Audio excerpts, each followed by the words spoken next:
ফিরে এলাম বিরতির পর। ভারী বৃষ্টিতে বিপর্যস্ত চীনের রাজধানী বেজিং। এখনো পর্যন্ত সেখানে অন্তত ৩০ জনের মৃত্যু হয়েছে বলে জানিয়েছে চীনের সরকারি সংবাদ মাধ্যম সূত্রে খবর। সবচেয়ে বেশি ক্ষতিগ্রস্ত হয়েছে বেজিংয়ের মিউন এবং ইয়াংকিং জেলা। কয়েকদিনের ভারী বৃষ্টিতে বিপর্যস্ত চীনের রাজধানী বেজিং। এখনো পর্যন্ত সেখানে অন্তত ৩০ জনের মৃত্যু হয়েছে বলেই জানিয়েছে চীনের সরকারি সংবাদ মাধ্যম গ্লোবাল টাইমস। ইতিমধ্যেই বেজিংয়ের নিচু এলাকাগুলি থেকে প্রায় ৮০,০০০ মানুষকে নিরাপদ জায়গায় সরিয়ে নিয়ে যাওয়া হয়েছে। সবচেয়ে বেশি ক্ষতিগ্রস্ত হয়েছে বেজিংয়ের মিউন এবং ইয়াংকিং জেলা। চীনের আবহাওয়া দপ্তর জানিয়েছে, গত বুধবার থেকে সোমবার মধ্যরাত পর্যন্ত বেজিংয়ে ১৬৫.৯ মিলিমিটার বৃষ্টি হয়েছে। সবচেয়ে বেশি বৃষ্টি হয়েছে বেজিংয়ের মিউন জেলার ২টি এলাকায়। এই এলাকাগুলিতে ৫০০ মিলিমিটারেরও বেশি বৃষ্টি হয়েছে। বেজিংয়ের বহু জায়গাতেই সোমবার রাতে ১০টা থেকে ১১টা পর্যন্ত ৯৫.৩ মিলিমিটার বৃষ্টি হয়েছে। মঙ্গলবারও বেজিং এবং সংলগ্ন এলাকায় ভারী বৃষ্টির পূর্বাভাস দিয়েছে সেই দেশের আবহাওয়া দপ্তর। ফলে হড়পাবান, ভূমিধসের আশঙ্কা করছে স্থানীয় প্রশাসন। ভারী বৃষ্টির জেরে ইতিমধ্যেই বেজিংয়ের ৩১টি রাস্তা ক্ষতিগ্রস্ত হয়েছে। মেরামতির পর কিছু রাস্তায় যান চলাচল স্বাভাবিক হলেও এখনও ১৬টি রাস্তায় রক্ষণাবেক্ষণের কাজ বাকি রয়েছে। এই পরিস্থিতিতে বৃষ্টি চললে মেরামতির কাজ ব্যাহত হবে বলেই আশঙ্কা করা হচ্ছে। বেজিং লাগোয়া ১৩৬টি গ্রামে বিদ্যুৎ পরিষেবা ব্যাহত হয়েছে। চীনের সিসিটিভি নিউজ জানিয়েছে, সড়ক বিদ্যুৎ পরিষেবা স্বাভাবিক করতে ইতিমধ্যেই কিছু অর্থ বরাদ্দ করেছে শি জিনপিং এর প্রশাসন। Hi news network. মার্কিন ধনকুবের ইলন মাস্কের ইন্টারনেট পরিষেবা প্রদানকারী সংস্থা স্টারলিংককে ছাড়পত্র দিয়েছে ভারত সরকার। দীর্ঘ অপেক্ষার পর ভারতে বাণিজ্য করার লাইসেন্স পেয়েছে এই সংস্থা।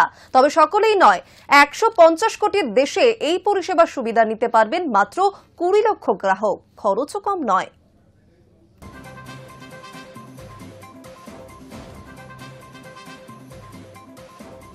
মার্কিন ধনকুবের ইলন মাস্কের ইন্টারনেট পরিষেবা প্রদানকারী সংস্থা স্টারলিংককে ছাড়পত্র দিয়েছে ভারত সরকার। তবে এখনো ভারতে স্টারলিংক উপলব্ধ নয়। তবে খুব শীঘ্রই এই স্যাটকম ইন্টারনেট পরিষেবা ভারতের বাজারে পা রাখতে চলেছে। আর তাতেই নাকি উদ্বেগ বেড়েছে রাষ্ট্রায়ত্ত বিএসএনএল কিংবা অন্যান্য টেলিকম সংস্থাগুলির। যদিও এই বিষয়ে সোমবার কেন্দ্রীয় টেলিকম প্রতিমন্ত্রী পেম্পাসানি চন্দ্রশেখর বলেন, ভারতে স্টারলিংকের সর্বাধিক ২০ লক্ষ গ্রাহক থাকবে। শুধু তাই নয়, স্টারলিংক মাত্র ২০০ এমবিপিএস পর্যন্ত ইন্টারনেটের সুবিধা দেবে। ফলে এতে টেলিকম পরিষেবার উপর কোনো প্রভাব পড়বে না। তাছাড়া যেহেতু স্যাটকম কোনো ফাইবার কেবল মারফত পরিষেবা প্রদান করে না, তাই প্রত্যন্ত অঞ্চলেও দ্রুতগতির ইন্টারনেটের সুবিধা পৌঁছে দেওয়া যায় সহজেই। প্রাকৃতিক দুর্যোগের সময়ও পরিষেবায় কোনো বিঘ্ন দেখা দেয় না। ফলে স্টারলিংক প্রত্যন্ত গ্রামীণ অঞ্চলগুলিতেও পরিষেবা দেবে বলে আশা করা হচ্ছে, যেখানে আগে থেকে বিএসএনএল এর উল্লেখযোগ্য উপস্থিতি রয়েছে। স্টারলিংক নিয়ে এত আলোচনা সত্ত্বেও কেন মাত্র ২০ লক্ষ গ্রাহককে পরিষেবা দেওয়া হচ্ছে? এক সরকারি কর্তার কথায়, আপাতত স্টারলিংক পরিষেবার ক্ষমতা সীমিত। তাছাড়া স্যাটকম পরিষেবার জন্য প্রাথমিক খরচও টেলিকমের তুলনায় অনেক বেশি।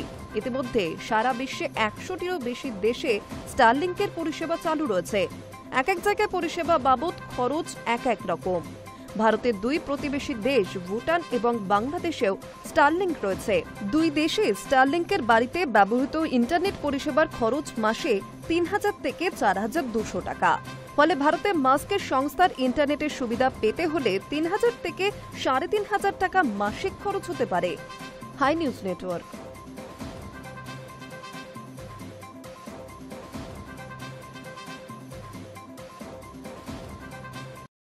থাইল্যান্ড ও কম্বোডিয়ার সীমান্তের রক্তক্ষয়ী সংঘর্ষের আবহে এবার বড় ঘোষণা ডোনাল্ড ট্রাম্পের। তার মধ্যস্থতাতেই ২ দেশের যুদ্ধবিরতির সিদ্ধান্ত হয়েছে বলে দাবি করেন তিনি। শুধু তাই নয়, নিজেকে প্রেসিডেন্ট অফ পিস অর্থাৎ শান্তির রাষ্ট্রনেতা বলে ঘোষণা করেছেন তিনি। দক্ষিণ পূর্ব এশিয়ার ২ প্রতিবেশী দেশ থাইল্যান্ড ও কম্বোডিয়ার সীমান্তে রক্তক্ষয়ী সংঘর্ষের আবহে হস্তক্ষেপ করলেন আমেরিকার প্রেসিডেন্ট ডোনাল্ড ট্রাম্প। তার মধ্যস্থতায় ২ দেশের মধ্যে যুদ্ধবিরতির সিদ্ধান্ত হয়েছে বলে দাবি তার। শুধু তাই নয়, নিজেকে প্রেসিডেন্ট অফ পিস অর্থাৎ শান্তির রাষ্ট্রনেতা বলেও ঘোষণা করেছেন তিনি।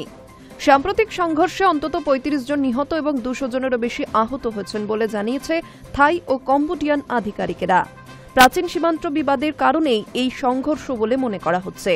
যদিও যুদ্ধবিরতির ঘোষণার পরও গোলাগুলি থামেনি বলে দাবি স্থানীয় বাসিন্দাদের। নিজের সোশ্যাল মিডিয়া প্ল্যাটফর্ম ট্রুথে স্কটল্যান্ড থেকে পোস্ট করে ট্রাম্প লেখেন, আমি থাইল্যান্ডের অ্যাক্টিং প্রধানমন্ত্রী এবং কম্বোডিয়ার প্রধানমন্ত্রীকে ফোনে বলেছি যতক্ষণ না যুদ্ধ বন্ধ হচ্ছে কোনো বাণিজ্য চুক্তি হবে না। এরপর দুই দেশ যুদ্ধবিরতিতে রাজি হয়েছে। ব্রিটিশ প্রধানমন্ত্রী কিয়ার স্টারমারের সঙ্গে এক বৈঠকে ট্রাম্প বলেন, আমি বলেছি যারা পরস্পরকে মারছে তাদের সঙ্গে আমি কোনো বাণিজ্য করব না। ট্রেডের মাধ্যমেই সমস্যার সমাধান করলাম। তিনি আরও লেখেন, আমার নির্দেশে ট্রেড টিম আবার দুই দেশের সঙ্গে বাণিজ্য আলোচনা শুরু করছে। মাত্র 6 মাসেই আমি একের পর এক যুদ্ধ বন্ধ করেছি। আমি গর্বিত, আমি শান্তির প্রেসিডেন্ট। উল্লেখ্য, আসিয়ানের বর্তমান সভাপতি এবং মালয়েশিয়ার প্রধানমন্ত্রী আনোয়ার ইব্রাহিম এই শান্তি আলোচনার মধ্যস্থতা করেন। মালয়েশিয়ার রাজধানীর কাছেই নিজের বাসভবনে তিনি থাই এবং কম্বোডিয়ান নেতাদের নিয়ে আলোচনা করেন। সেই বৈঠকের পরে আনুষ্ঠানিক যুদ্ধবিরতির ঘোষণা আসে। যদিও যুদ্ধবিরতির ঘোষণা হলেও সংঘর্ষ একেবারে থেমে যায়নি। কম্বোডিয়ার এক শরণার্থী শিবিরের প্রধান মাউন নারা জানান, ঘোষণার কয়েক ঘন্টা পরেও গুলির আওয়াজ শুনতে পাচ্ছি। এখনো কিছু বলা যাচ্ছে না, রাত গড়িয়ে গেলে বোঝা যাবে। Hi news network.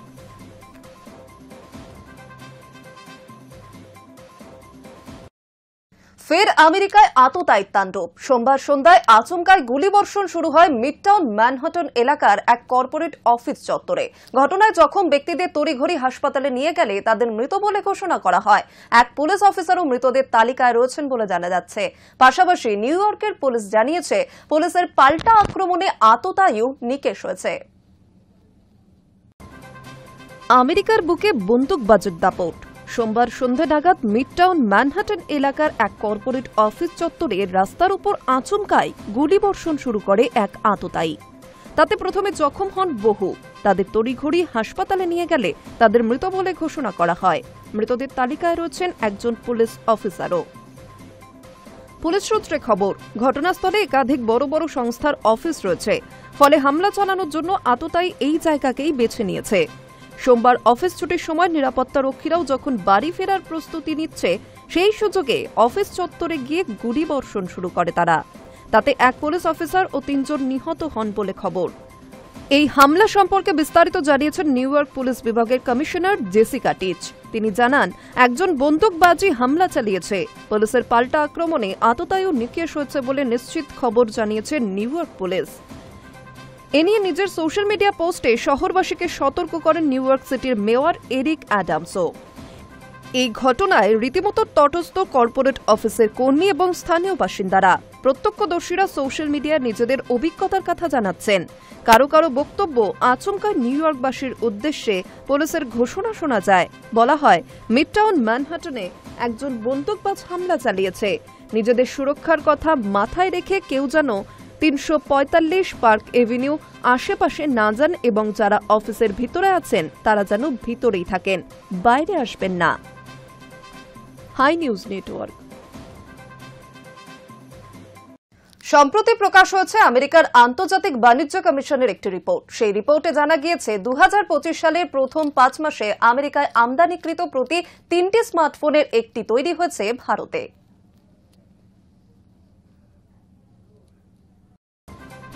আমাদের দেশে বিক্রি হওয়া বেশিরভাগ ফোনই কোনো না কোনো চীনা সংস্থার।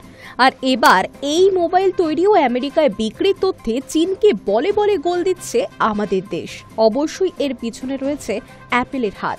আমেরিকার প্রেসিডেন্ট ডোনাল্ড ট্রাম্পের অনিচ্ছা সত্ত্বেও ধীরে ধীরে বেজিংয়ের উপর নির্ভরতা কমিয়ে ভারতে আইফোন নির্মাণে জোর দিচ্ছে এই আমেরিকার টেক জায়ান্ট।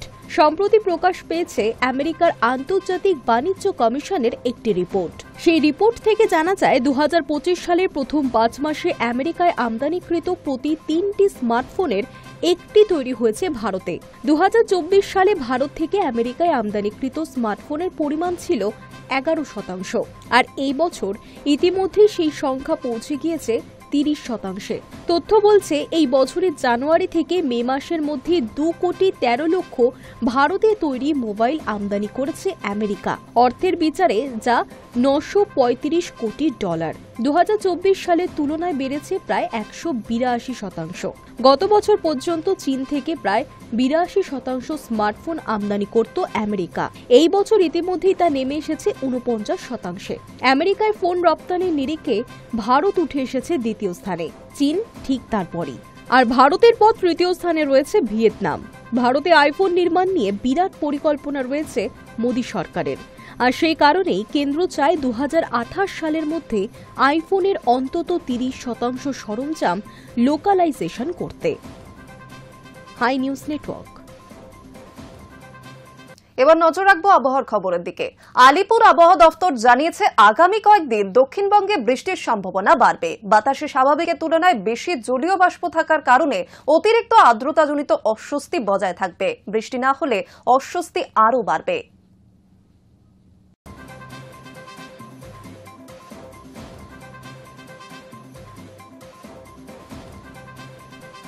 আলিপুর আবহাওয়া দপ্তরের পূর্বাভাস অনুযায়ী মঙ্গলবার থেকে বুধবার পর্যন্ত দক্ষিণবঙ্গের বেশিরভাগ জেলাতেই বজ্রবিদ্যুৎ সহ ভারী থেকে অতি ভারী বৃষ্টির সম্ভাবনা প্রবল।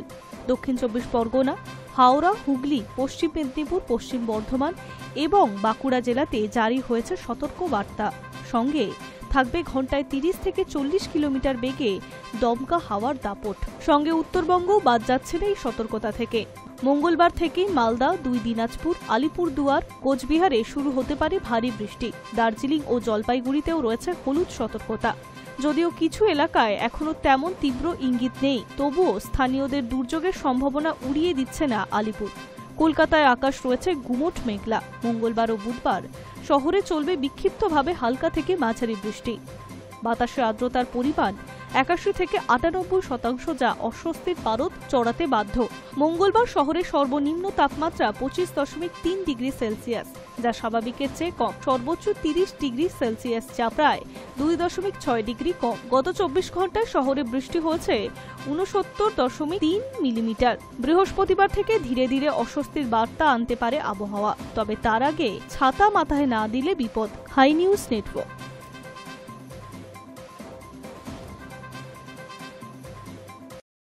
এখন এই পর্যন্ত নিউজ টুডে। পরবর্তী অন্যান্য খবরের জন্য নজর রাখুন হাই নিউজে। নির্ভীক নিরপেক্ষ।